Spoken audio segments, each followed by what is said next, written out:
Talks with Damon from Montreal, Canada. My very special guest, I'm so glad you're here, is Dr. Stephane Ku. Hello everyone, I'm Stephane. Stephane, all the way from Taipei. Yeah, from Taipei, Taiwan. Yeah. Okay. Have you been to Taiwan? I have not been to Taiwan. Oh, what a shame. What am I missing out on? Oh, you missed the most liberal country in Asia. Wow. Yeah, because we just, like in 2017, we are the first country in Asia which passed the legalization of gay marriage. Wow. So basically now you can marry the Taiwanese guy. Okay. Legally. Are you married? No, I'm single. I have to tell everybody I'm single. Single and fabulous. Hopefully.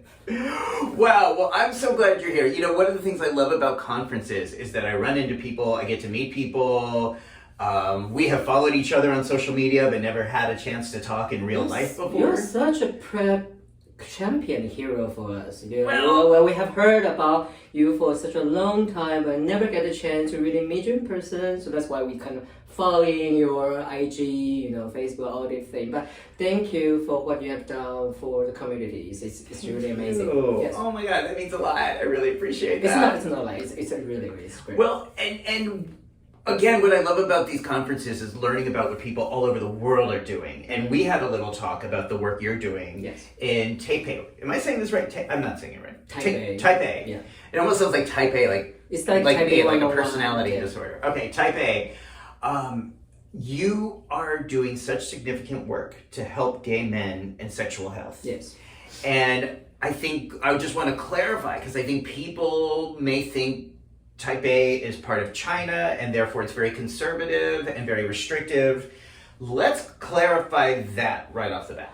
Wow, so we have started with the history and geographic class. So Taiwan is basic independent nation with a great democracy. We have we can elect directly our president. Our president is amazing women. I think a lot of folks in US, you really want to have a women like president, but we actually did, and she's doing an amazing job, especially during the COVID pandemic period of time. And also we, as you can see, that being gay in Taiwan or being LGBTQ plus in Taiwan is pretty much protected by the law, actually by the constitution. So we just passed in 2017. We just passed the law legalized gay marriage, and nowadays we're trying to extend it to being able to adopt children. So far, there's still a problem with like gay couples or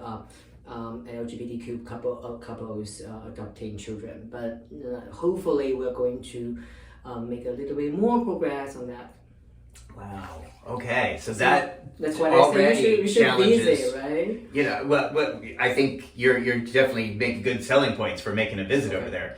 The other thing I'm asking my guests right off the bat, I want to know what you like most about your body. Wow. It's actually a very tough question, to be honest. Well, I think being Asian is always being a little bit shy on their own body. That's pretty true. I had a lot of clients. I have to say, I always admire my clients who show them, to experience themselves. As gay doctors, I'm kind of shy about that. So it's a little contradictory to what I work, right? So, but I do love my face and my eyes. I like the way that it presented and it can transmit messages or convey messages to my clients and my patients. I think they were all happy seeing me while I cracking jokes at my clinic. So your eyes, your face help them to feel what?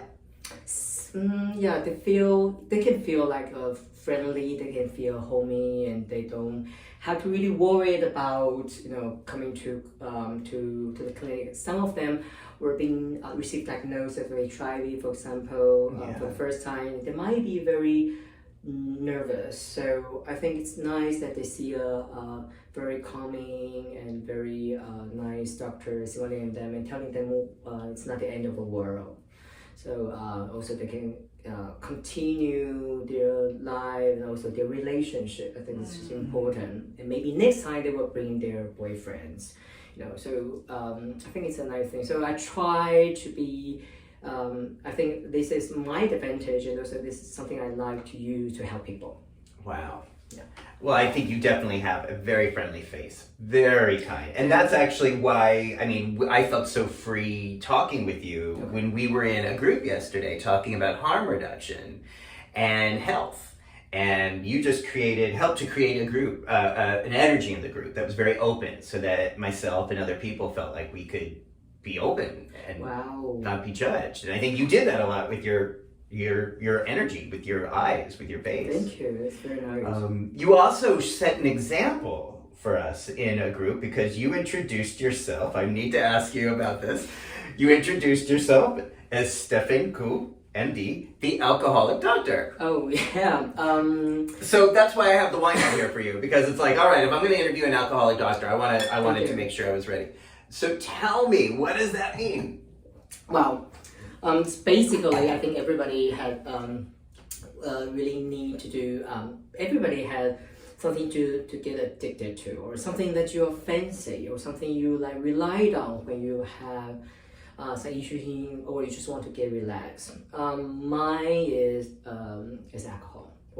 Well, I'm just pretty vanilla for most of the time. Like I even don't smoke. And not really doing other substance, but I love drink. So I really can drink and also I'm not going to say I'm really connoisseur of wine or beer or any alcohol, but I'm pretty good at that. What do you like about alcohol? I like the taste. The taste has so many layers. What gosh, now you know I'm an alcoholic. I can really remind a lot of nice things. First, it relaxes you, and also the taste was very complex. I like these complicated layers of taste. So my particular favorite would be wine and also sake and gin. So gin there's a lot of craft gins, and it's just like collections of perfumes, and it has the first note, the second note, the third note. So it's very interesting. The first note, the second note, the third note. Oh, it's like the note of taste. The note. Okay. Yeah, so it's like the smell. Like you can taste it, and when you really drink that, you can really taste the other things. This can be herbal, floral, spicy, woody, name it. Wow. So there's a lot of pleasure in that. There's a lot of sensation and enjoyment in that. Yeah, I think people use substance or all these things. It's definitely because it makes you feel good. So it has all these sensations and all these senses which are being augmented or being elevated to a different level. Wow. And what do you describe as alcoholic? Because I guess when we say alcoholic here, it's generally inferring a problem. Okay. Well, I'm not very well. To be honest, I think being sometimes it can still be a problem, but just once a while people got problem in your life. I think the most important thing is whether you really notice it's a problem or not.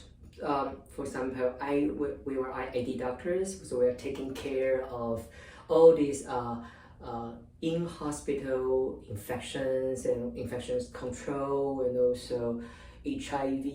Now we have monkeypox. So all these things are quite stressful, and it can happen, out of blue. So. I think during the very first or second year of COVID, it's pretty stressful.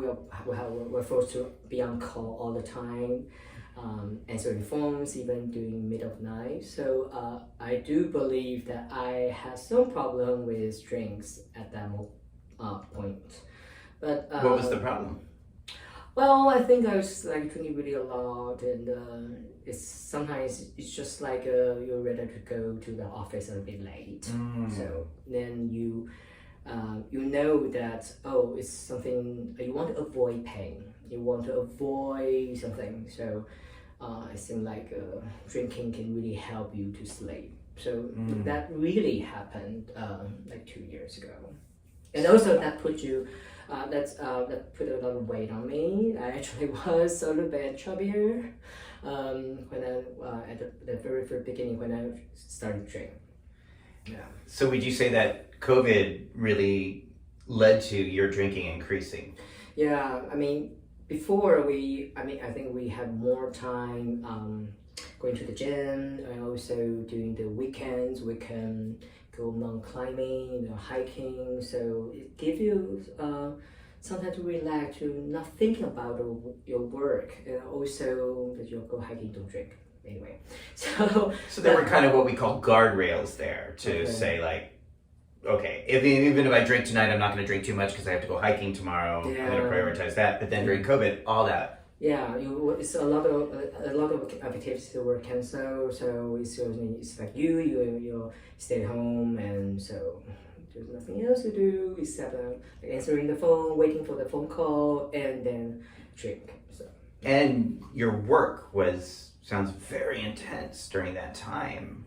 Yeah, I mean, compared to other countries, probably like the COVID situation in Taiwan wasn't that bad. We don't really have we haven't had a soft lockdown for about 3 months.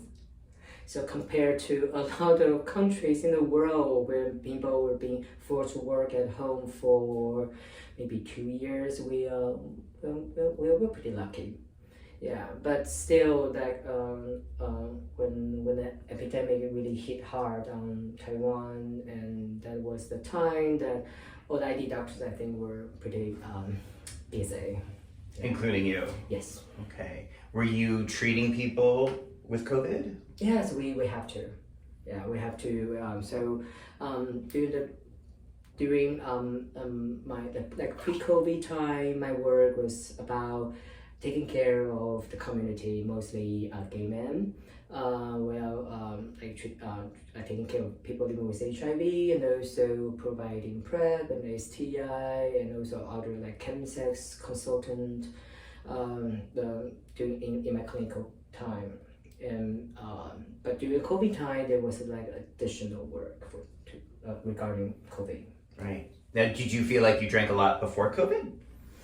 I think I didn't drink that much before COVID, but after COVID, there was definitely some drinking problems. Yeah. So that's how you became the alcoholic doctor. Oh, I have been an alcoholic doctor for a while, but before that was just a metaphor, and there was but during COVID there was probably at some point of time there was a really problematic. Yeah. So what did you do to help yourself? What did you do to take care of yourself then when you realized alcohol was becoming a problem? Well, it's all from the COVID situation was kind of improved after 3 months. So we started to open all these activities and open areas. So I went mountain climbing again, and I realized I was like having a problem hiking because there was too much weight, and also I didn't exercise as much as I used to. So and at that moment of time, I realized I need to change a little bit. So probably starting from cutting down the drinks, and then of course try to go to the gym, back to the gym. Yeah. So just getting back in your routine, getting back to your life. Yeah, I think that helps.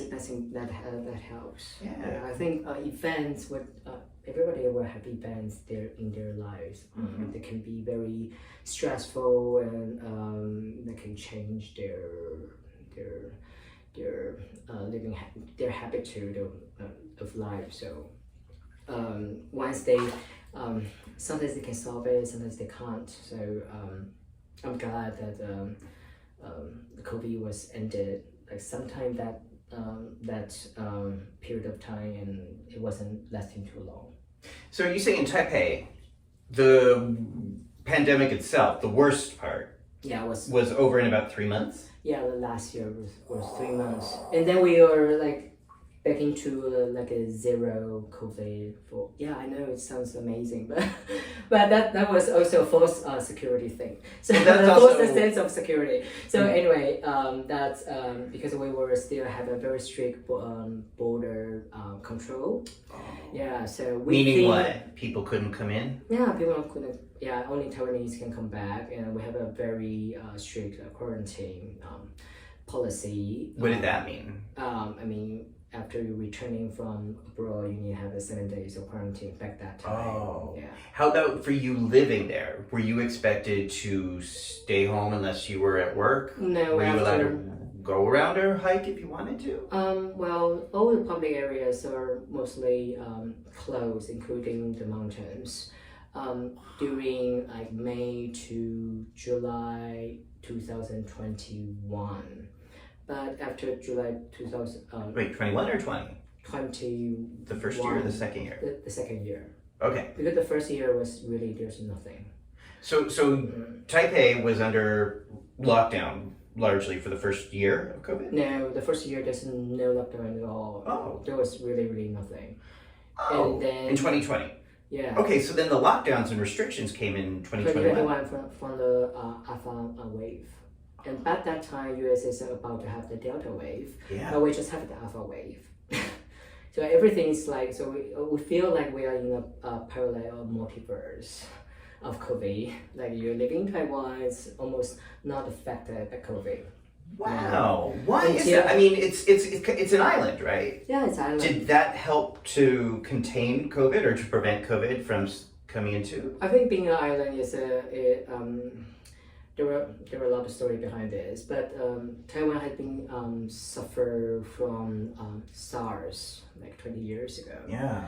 So that's why we actually had this mentality, collective mentality in every Taiwanese. So when there's COVID like happening around the world, we kind of be cautious in the very beginning.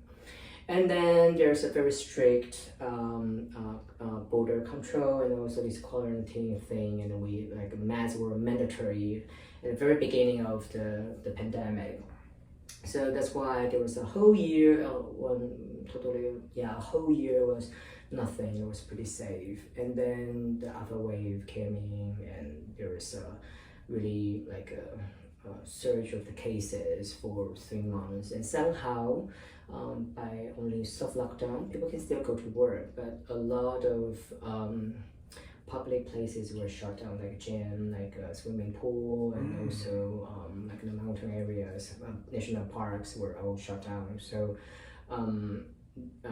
there was the cases decreased. So we got another period of time of feeling zero COVID, and then started early this year, also around April and May, there was a Omicron entering Taiwan, and that's really the time that we started to live with the virus. So the policy changed. So the cases were still surging, but there was no more lockdown. So it's like we started to learn how to live with this creature, and also we also shortened the quarantine time. So now we don't have 7 days. We only have 3 days of quarantine, and maybe in the future there won't be quarantine needed. Wow. So it was really the lockdowns and the restrictions that affected you, affected your drinking, affected your quality of life. Yeah. And then when things opened up again, things got moving again, you just prioritized other things. Yes. Did any kind of therapy help or anything like that? I think it would be great to talk with a therapist. Too bad we don't really have, seeing a therapist in Taiwan is pretty expensive. It's not covered by our national health insurance. We have by the way, one of the other good reason to visit Taiwan is we have very good national health insurance. It's cheap and very functional. But problem is that's not covered. So if it's not covered, then I think a lot of people, even including me, were not going to see a therapist. So a lot of people, if they have a sleep problem, they will probably just go to a psychiatrist and get a sleeping pill. Get drugs. Okay. Yes. Yeah.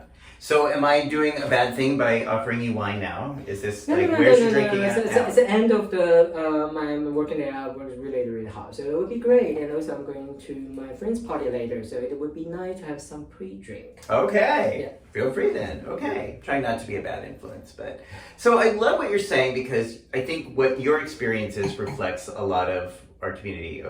It's like drinking, drug use can become problematic, and that's a very real thing for us to be aware of. I think when we can look at that and then say, okay, how can I change my life in a way or prioritize other things so that I can enjoy life or have pleasurable experiences that don't involve drugs or alcohol? That is where I find that there's a lot of room to play. I feel that there's always reasons that people are using substance. Like in the Buddhist saying, the human being, the nature of human being is looking for more pleasure or avoiding pain. So it's very typical and it's very physiological. So of course there are triggers and also stressors for people why they drive them to use substance. I mean, just looking for pure pleasure is good enough. It's a good excuse. But there's a usually you don't. I mean, you would love to have the pleasure for once and probably go back to your work, go back to your life because you had it. You think it's fun. But of course, there was something which drive you and keep you using that. So such the causes that maintain your substance use will be also need to be explored. For example, so this is what we do all the time in my clinic. Like we kind of ask people really frankly, directly. I think it's very important and with a smile. So like, oh, what kind of have you been using any of the recreational drugs such as crystal meth, MDMA, ecstasy, GHB, GBL, and ketamine? And it's kind of like screening questions. I think a lot of people will probably ask, why you ask these specific substance, not others? Well, because I think in Taiwan, most of gay men were mostly been using crystal meth. Recently, there's an increase of use of crystal meth. And also a lot of people are using G-water because G-water is accessible in Taiwan. G-water, is that GHB? GHB, Okay. yeah, because we have GBL. Well, that's another story. But you tend to see your client using these substances with a noticeable or unnoticeable problem. So that's why we keep like screening, asking these screening questions. Mm-hmm. Of course, there will be other issues like cocaine, marijuana, but it's not really that easily to get in Taiwan. Yeah. So the drugs of choice that you're seeing are meth and GHB? Yes, that's the top number number ones drug use. And they call it Chemsex in Taipei. Oh, we call it high phone. So it's high phone. High phone. High. It's like it's high. No, Uh-huh. it started with like suppose it started with high, very high. You're high. Yeah. Mhm. So but people are short on it, so becoming like saying hello, high phone, Okay. or ice phone. Because crystal meth, ice. Ice. Yeah. Oh, like ice, yeah. Yeah, and then actually, if you really study the string name of these substances and practicing collegials, it's kind of interesting. Nowadays, there's a slamming, right? So slamming is everywhere. Slamming, that means So, shooting crystal meth. Yeah, exactly. So, Through drug, intravenous intravenous injection drugs. of crystal meth. Uh-huh. And because in Taiwan sometimes it was abbreviated as SL, SL. slam. Slam. The top two characters of slamming. So sometimes people will on their grinder they will say like SL, and because S and L looks alike, 5 and 1. I know it's a little bit difficult to imagine. I'm 51, so tell me what 51 means. Yeah, so sometimes like people will change the name to 51. Oh. Yeah, so you just see people like, oh, do you like 51? That means, oh, do you want to do slamming? Oh no! So if I'm in Taipei and someone says, "Do you like 51?" and I'm like, "Hey, I am 51." Yeah, it's not. I gotta not be careful. age. That's Yes. not. It's a secret. Yeah. Okay. It's how to say? It's a term used by Yes. by the users. Yes. Okay. So it seems every community in drugs often has code words. Yeah, definitely. You know, the street we name used always to- is important. Yeah. Right. Like in San Francisco, we used to say in the 90s, like, "Do you talk to Miss Tina?" Tina. Or yes, Crystal Christina, Carrington. yes. Like, "Are you friends with Crystal Carrington?" That was code for "Do you use crystal Exactly. meth?" back in the 80s Exactly. and 90s. So, Yeah, you know, time changes. yeah. Kids are using different words. Different words, but same drugs. And I'm interested from your point of view as a professional, why do you think meth and GHB are so appealing to so many gay men? Well, that would be a question that needs to be answered for the whole day of a Chemsex symposium, because there's always this, like we hold like a Asia Pacific Chemsex symposium like 3 years ago, and we try to answer this question, and it's not very easy to answer. So the first thing would be they are quite available and quite acceptable by the subgroup of the community. I think all these, like 10 years ago in Taiwan, the people were using ecstasy most. And there was no people using crystal meth. And yeah, really. Back at that time, that a lot of gay men think that people use crystal meth are kind of inferior.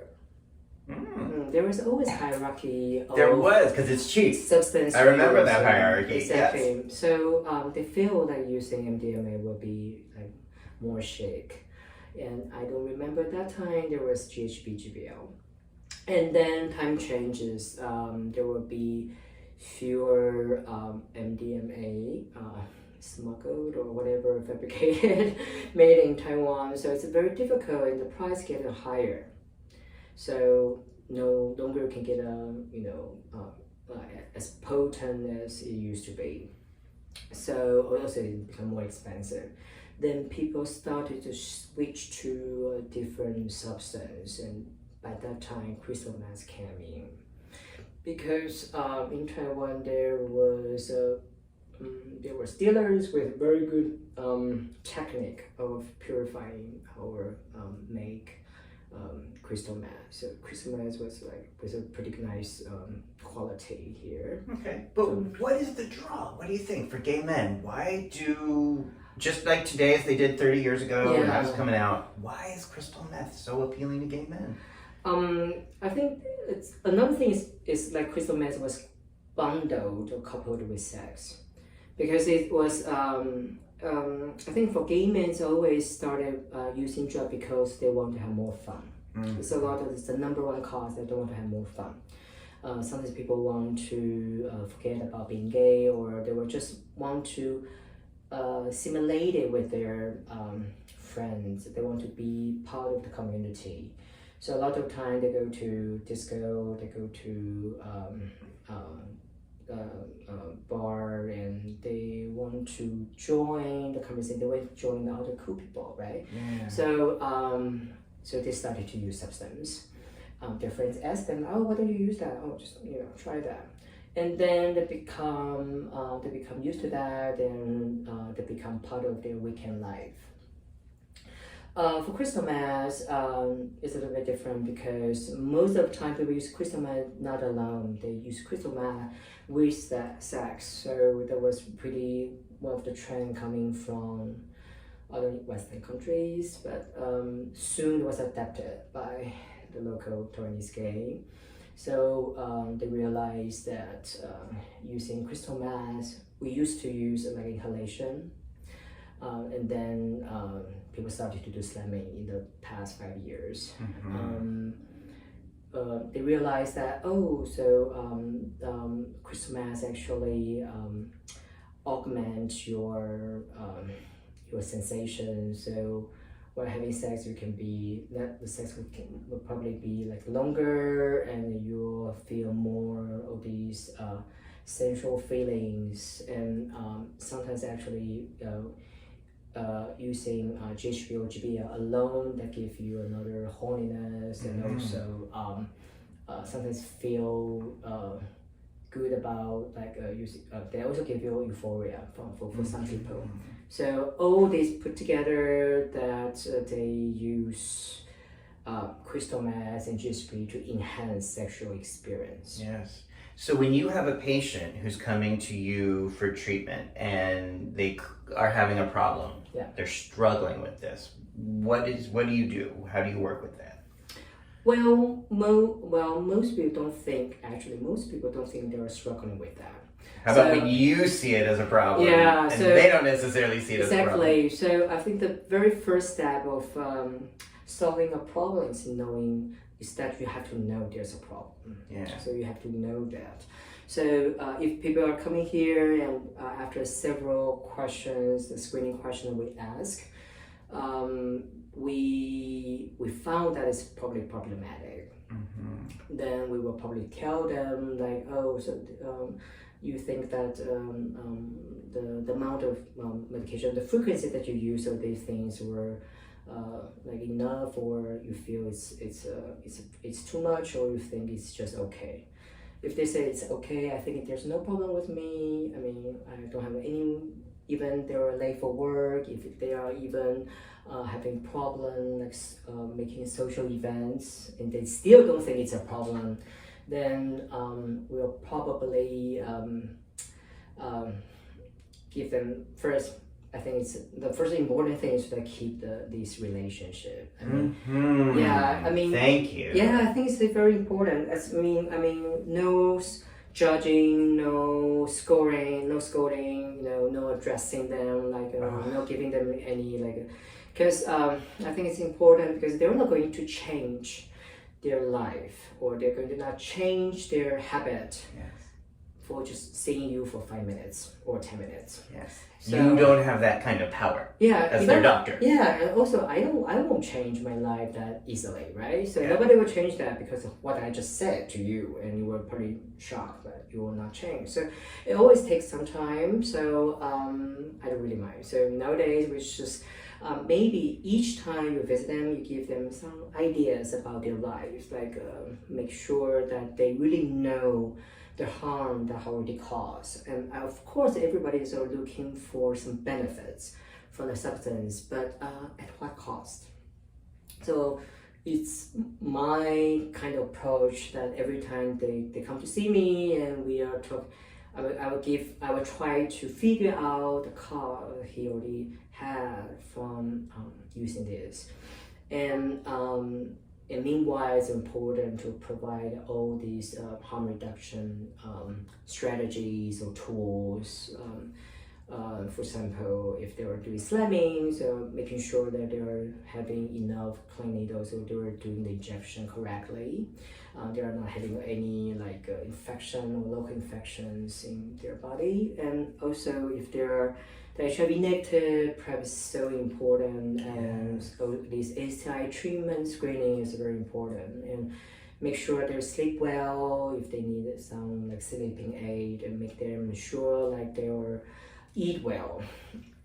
I feel that the most effective way of screening my patient if they have the problem with crystal meth is if they lose weight. If they lose too much weight, that means they are not doing well. And if they are put up weight, I usually know that, they stop using it for a while, which is good. I always encourage them, like, you look much better now. No, you look much healthier now. Yeah. Wow. So key to that, which is so different, I think, from what doctors practice in the US, is maintaining that relationship, maintaining that connection with someone who maybe is saying no to your help today, but very well might be open to your help tomorrow or next week or next month. The next time they see you, because they know you care, they can see in your eyes you care, and now they've had this experience with you of like, okay, he just told me I have a problem. I don't think I have a problem, but at least I know if I go back to him, he's not gonna look down on me or shame me because he thinks I have a problem. I would really want to see them back safe. Yeah. And I think it's very important. And also, there's another thing that being part of the harm reduction strategy is letting them know the correct way of using things and not having overdose. Say more. How do you do that? How do you tell people? So for crystal meth, we're making sure if they have hallucinations or delusions. Sometimes they just appear in my clinic with all these hallucinations, thinking like doctor is watching them all the time from Grindr, which I probably did, but not really that way, that delusional way. But anyway, so making sure that people are not using too much crystal meth if they already had hallucinations. Right. Making sure that it didn't cause any physical disturbance like racing heartbeat or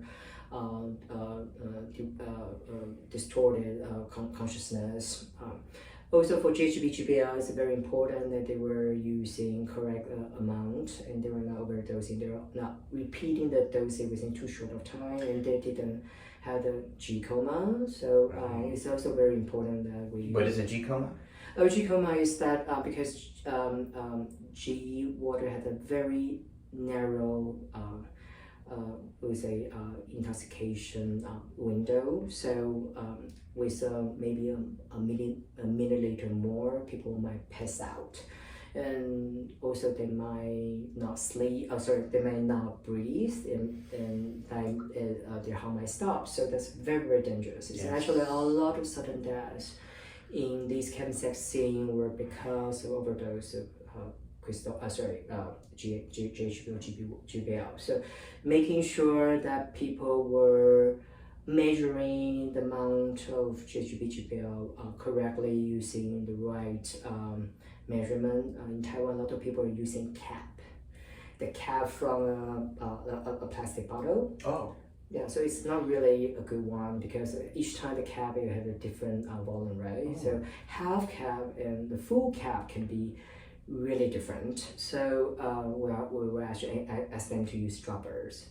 So prepare a dropper and make sure that you're measuring the amount precisely, and make sure that you don't drink, you don't have GHB-GBL with alcohol, for example. And if people are giving you extra, you make sure that you have you don't have additionally if you can do it.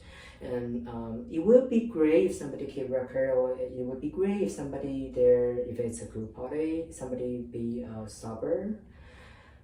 Usually it's the party host who is sober, but anyway, to make sure that if you pass out, somebody can save you and somebody can bring you back. Because if you pass out in a party scene, and well, the worst case is you will die there. The last worst thing, but it's also an unfortunate thing that it will be against your sexual autonomy, and that's not fun at all. So I feel that we have to tell all of this to our clients with using Chemsex, and meanwhile with a smile. So that was my mind. So that's why I drink. See? Yeah, all right, I'm with you, Stephane. Yeah. So it blows my mind because in the US, it seems to me most, not all, but most doctors have the exact opposite take on Chemsex. Well, some in Taiwan, not all doctors in Taiwan will be able to talk about Chemsex. I had a lot of colleagues who didn't think there was Chemsex issues at all, like 2 years ago. But I think after with keeping, not really educating, but communicating with our other doctors, and also they're seeing all these data, and they realize that this is the issue. It's not an issue in Taiwan only, it's an issue everywhere in the world. Yeah. So, but the fact that you give people tools to have pleasure and do drugs and have sex in a safer way, in a way that might preserve their body, their quality of life, and give them the tools, the measurements to, if you're going to use G, these are the ways to measure that. If they're slamming meth, you check their sites of injection. You make sure they're not infected. Yeah, I want to make sure that we are keeping providing help. So I think help is the most important thing from doctors, right? From doctors, I think there's a motto like very few times you can cure somebody, but most of the time you can comfort them. You can really relieve their pain. So I think it's one important thing that's the least we can do. To be honest, it's very hard to quit crystal meth. There's not really effective or a single effective way like replacement therapy or any antidotes to do that. So it would be very hard for my clients if they're using crystal meth and heavy substance or problematic use. So I know it takes time, and I know we have to give them time. And while we're buying their time with all this harm reduction, we want them to come back and also to see the day that they were they kind of awake one day and they decided and they told you like, oh, I think I used too much. I think it's about time. Can you get me a help? Then I will refer them to the psychiatrist. So what does help look like? Is it 12-step meetings? Is it rehab? Is it detox? Like what kind of help do people get if they want help? There's tons of models in Taiwan, to be honest. There were religious groups who were having a retreat center in the mountains, and you have to pay by yourself and go there, and it's like a cold turkey, and you're being spiritual there, and it's kind of way to do that. Even either a Christian one or a Buddhist one. There are like more modern one, like my psychiatrist friends would definitely promote for matrix model. So it's a modified 12-step one with adding more like behavior cognitive therapy. So there's a mix of everything. It's like going to the cram school or going to do the training courses or classes in the gym. So my psychiatry friend always think they were trainers in the gym. They're telling people how to exercise your mind with different classes. So sometimes you're exercising your mind with all this 12-step, mindfulness thing. Sometimes you have to do that with behavior cognitive therapy. Sometimes the contingency thing. Well, there's a lot of, I know you're a therapist, so you know most. So it's a lot of things. So this is more scientific, but also a more evidence-based approach from my psychiatrist. And also there's a team for that. Wow. And of course there were, another one that I really liked from another HIV related NGO. So they were having a farm in the mountains, and they grow fruit trees. So if you are okay with that, then you will be living in that farm, and then you are having a very stable, very simple life according to the schedules. And in the Mother Nature, I think it's healing. And also you're by doing labors like growing fruit trees, and you have all these produce, and then it can be sold to become part of the money goes back to the institution. So it's pretty nice. They wanted to make it like a self-sustainable. But of course there will be social workers and also group leaders, their peer leaders, to talk with you every day. So there's like classes also, but the difference will be you're in a beautiful mountainous area growing fruit trees. So I think this is also very inspiring, and I feel that gives power to people. So yeah, that was another model which I like a lot. Wow. Yeah. Oh my goodness. The fact that you're so warm and kind, and that you talk openly and joke about being an alcoholic, does that help your clients feel connected to you? Does that help them feel like they can open up to you? Yeah, I think there's always like people will say like, oh, you don't use any substance, you don't know the feeling, right? But to be honest, I'm such a coward. I don't want to really touch crystal meth after seeing so many of my clients. So, of course, I'm not going to touch that, but it's really that I'm telling them, like, oh, okay, everybody's had a problem. For me, it's like alcohol. So, Yeah. So, yeah, I feel it's a good way to empathize. Yeah. Yeah. I feel like there's a lot in the psychology community in the United States that tells me that I should not be open about who I am, about my life, about my pleasure, about my sex, about drug use, about alcohol. And what I have found in the 26 years now that I've been serving the LGBTQ community is that there's often an advantage for people to know you are in the community.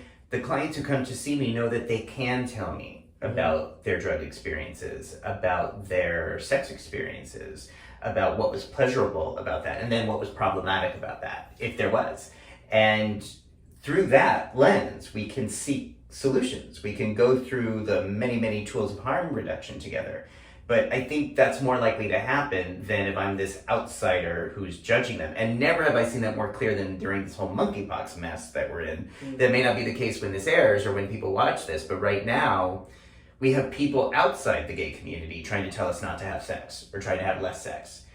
What I do in those situations is look to the leaders who have established themselves, the doctors, the leaders who I feel like are part of the community, who understand what it's like to be a gay man, to understand what sexuality means in terms of connection and fun and pleasure. And if those people are telling me or suggesting that we make changes, I'm so much more likely to listen to them than I am to like some straight guy working at the World Health Organization who hasn't had sex in a year. That's speculation on my part. But I think I wonder, does that feel like that's part of what you're providing? I think being a gay doctor is important as being a bridge between the community and public health sectors and other doctors and the public, the public, and also all these scientific evidence research. So it's really like because we are gay men, we know that how difficult or how not practical to tell gay men not to have sex, especially during this monkeypox period of time. People are being out of COVID finally, and then there's a monkeypox, such a misfortune. So there's a way that we need to find and to make it really practical. And this is also the lessons we learned from HIV pandemic. Of course, there will be scars, there will be not enough vaccination at this point of time, so is this really something we should advocate and maybe promote? But of course, at this point of time, they were saying harm reduction with having less sex is probably reasonable at this point, but it's not going to be durable. So everybody knows it's not going to be durable. So it's probably something also like buying us time that we need to really work hard on finding other solutions. And solutions is like vaccines and medication. Yeah. So it's quite important, and it's coming. We know that it will coming sooner or later, and so while buying time, we know we're not staying there. It's not going to be useful for after a while, and then we need to find the right weapons soon and make it available everywhere. Right. And I thought, that was the same thing in COVID in New York City. Yeah. Everybody was saying shut down, lockdown, don't touch anybody. Well, not everybody, a lot of people were still having a lot of sex. And in that example, the New York City Department of Health responded by providing some harm reduction guidelines. That was largely due to the efforts of Dimitri Daskalakis. Oh, yes. And so when he was still in New York City, that was very much the focus of recognizing, okay, people are still going to have sex during a COVID lockdown. So instead of punishing them for that, how do we help them to stay alive? Yeah. And again, I think the reason it worked well in New York City was because Dimitri carries a lot of credibility. Exactly. And people trust him. You trust him, and I think you're... Yeah, he's a very reasonable guy. So right. Also, that all the scientific evidence are tool it shouldn't be something against the community. It should be something that help people to make right choice and make them to be informed, well informed. Right, and I feel like you are providing that in Taipei, because because you're open, you're out, you're part of the community, and you speak from your own experience, and you speak about harm reduction, and people trust you more for that. So thank you. Well, that's what I'm trying to say here. Thank you. Yeah, I think the most inspiring moment of my work would be seeing my clients coming back saying oh, I'm actually ending this terrible relationship and I kind of stop using the drug and now I get another boyfriend and we are pretty doing well.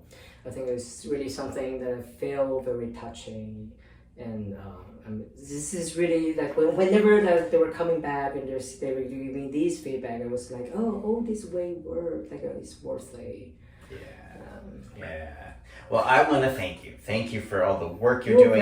Thank you for your ideas. Thank you for coming here to spend time with me during the conference and sit in my tub. It's very comfortable and a very nice pick of wine. Yeah, this was good, huh? Yeah. And you've never done a naked interview before, have you? No, it's probably the first time and going to be the next time. Sorry, they're probably going to be the last time. Yeah.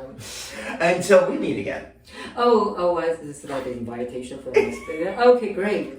That's lovely. Okay. Surely we'll do. All right. Is there anything I haven't asked you that you want to talk about or share with your audience or share with the audience watching this about health, about harm reduction, pleasure, hope, any? I think a lot of time we are talking about drugs. It's really from my previous experience that a lot of time people are talking about drugs and they were focusing on drugs. They think drugs are toxic, but I would probably say that for a lot of gay men, it's not just about pleasure seeking. It's about finding the belongings to the community, belonging to other things.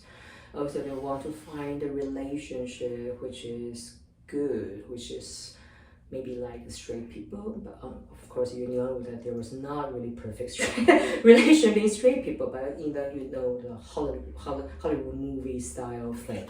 So a lot of time when you are dealing with drug issues, you have to go back to your relationship issues. It's part of the mental issue thing. So it's probably not the drug which is more toxic. It's your relationship which is more toxic. So this is also my this is something that I was inspired by my clients there.